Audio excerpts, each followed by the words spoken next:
Hey guys, we're here from Six Pack Farm and Cattle. T-Bird and I. Hi. Tally K.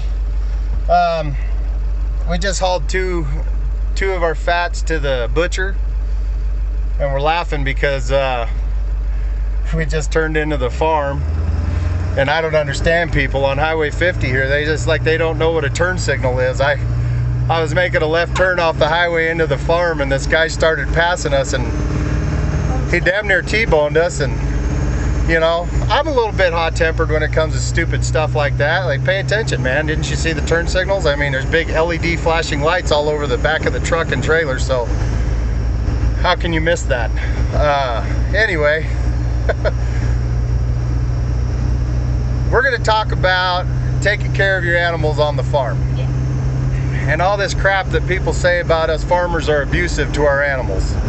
Farmers, ranchers, whatever. Ag industry is abusive towards animals. We live in southeast Colorado in the Arkansas Valley, and we actually have some political officials in this state that are trying to destroy the agricultural industry. And the agricultural industry for a long time was the second largest industry in this state. And I think now it's down to like the fourth or fifth. But at one point in time, the ag industry in this state provided $80 million of revenue for the state. That's quite a bit.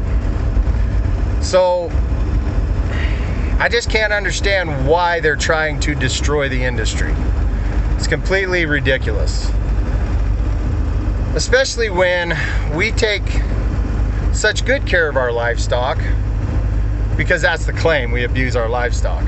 Not us as a farm singled out, but every farmer and rancher in the ag industry. Now granted, you have your few that are not really good at taking care of their livestock and kind of neglect them a little bit, but it's kind of like anything else. A few bad apples will make the bunch look bad, although we know that the rest of us are not bad with taking care of our livestock. So I'm gonna say, whether it's 120 degrees outside or 30 below zero outside with a 50-mile-an-hour wind and blowing snow, we're out there making sure our livestock have food, water, shelter, whatever they need, supplements, whatever it is that they need. And when I say supplements, I don't mean growth hormones and all that crap that you claim is, bad for you. I mean like protein tubs, salt blocks, stuff like that. The things that livestock need to survive and be healthy. From the time they're born to the time they're grown and sold, they are taken care of just as good as we are, if not better. I can't tell you how many dollars I have spent on my little herd of cows, and I have a little herd. I don't have a large herd for this area. We have a 60 head cow-calf operation, and currently I think we have 50 calves in the pen. The cows are out on stalks grazing right now, and they're bred for next year's calf crop. But they get anything and everything that they need to survive. Here's some of our calves right here.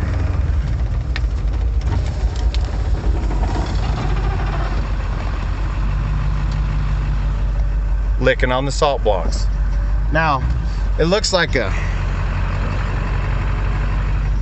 desert out there, but we live on a rock hill.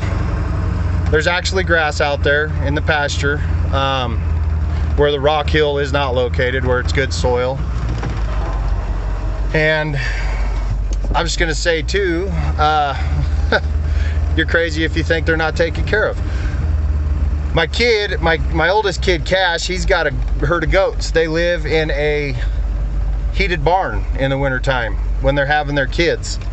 And if it's really cold outside, and the ones that are outside, they have cover, they have shelter. There's a little shed out here that they could get into to get out of the wind and the snow.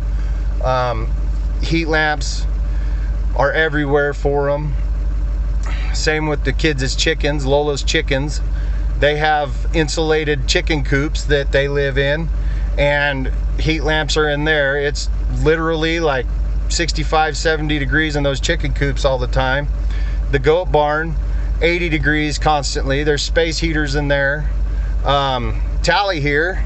Hi. She has pigs in the summertime. Now,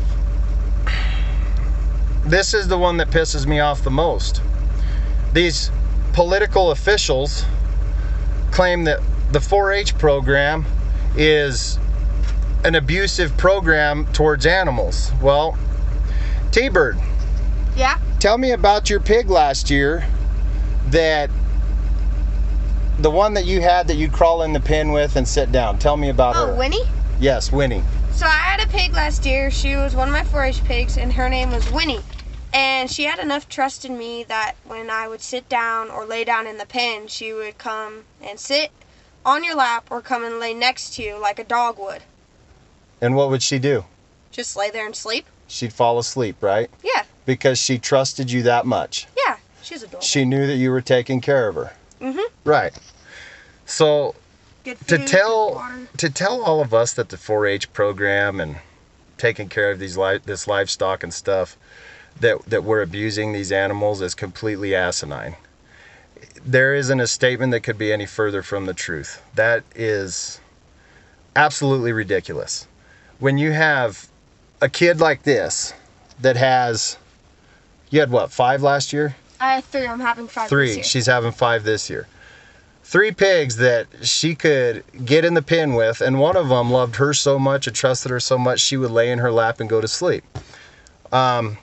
And the other 2 that she had, they would actually come up to her so that she could scratch them on the head. They give kisses. And they'd give you kisses and all kinds of stuff. It's the funniest thing. They're like little dogs. But to say that we are abusing these animals is ridiculous. It's completely ridiculous. That is so far from the truth that I don't even know. I mean, it just pisses me off. For all those folks out there that think that us farmers, and I'm speaking for the whole ag industry here, that we abuse our animals, that we hurt the environment with all this stuff, you really need to get a clue. Take a little trip out here sometime. Look around.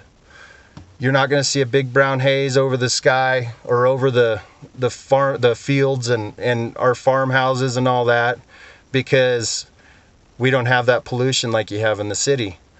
Drive into the city. From a distance, you could see the brown haze lingering over the city. That's pollution. Who's really hurting the environment here? And abusing our animals? Are you kidding me? We're out there in the blistering cold, potentially capable of getting frostbite so that we can make sure our livestock's okay. And you're going to say we abuse them? I don't beat my cattle. I don't beat the kids as pigs. My kids don't beat their pigs. The goats, none of it. None of it is abused. They have everything they need to be happy and healthy. So it just, I don't know, that whole topic just irritates the crap out of me. And I was hoping that maybe somewhere in this video you could get a little light as to what really goes on. It's just craziness. Craziness. They are trying to decimate the ag industry in this state. And it's just insane to me. Gonna turn us into California before too long, it looks like. So I just want to get that out there. I mean, we got to do something different. Got to make a change somehow, and not a change as in destroying the ag industry. I mean a change as in we're not doing anything wrong here. Let us live our life. Leave us alone. You have no frickin' clue what we do out here and how things work. You just want to believe that we abuse our animals and that we hurt the environment. I have yet to see a farmer that hurts the environment or abuses their animals, that does this for a living, that makes a living off of it. Like I said earlier, there's a few bad apples out there. And those ones, even us farmers that take care of our livestock, are willing to turn in. Because it gives us a bad name. So that's what I got. Educate yourselves. We're not hurting anything out here doing what we do. If anything, we're helping the land. And don't forget where your groceries come from. 1.5% of the population is feeding the 100%. The ag industry takes care of the whole world. Make sure you have food on your table, no matter what the cost is. Prices of everything this year have been astronomically high, and we're still out here scratching and scraping to make it work. It's been a struggle, but we're doing it, and we're trying to help feed the world. Keep that in mind. Your groceries don't grow on the shelf at Walmart or King Soopers. They come from a farm at some point. Get on a truck and go to the store. It is all put on the shelf by the employees at the store. It is not grown in the back. It is not made in a lab full of chemicals. Well, the Beyond Beef, that one is a whole nother topic. If you want to eat that crap, by all means, go ahead. If you want to pump all that freaking chemical crap into your body so you could say you're saving the livestock, the animals, not hurting any animals, by all means, do it.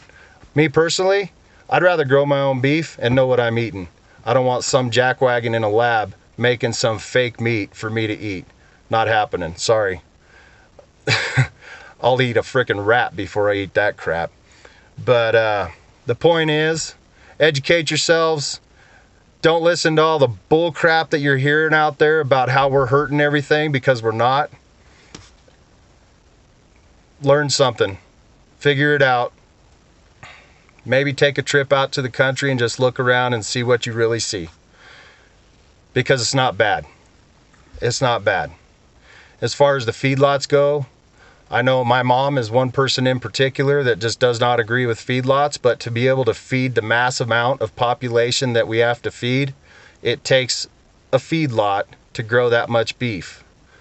And her biggest complaint is they have to stand in their own crap. Well, those guys are cleaning those pens every day.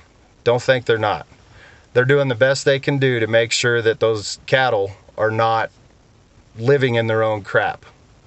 Okay?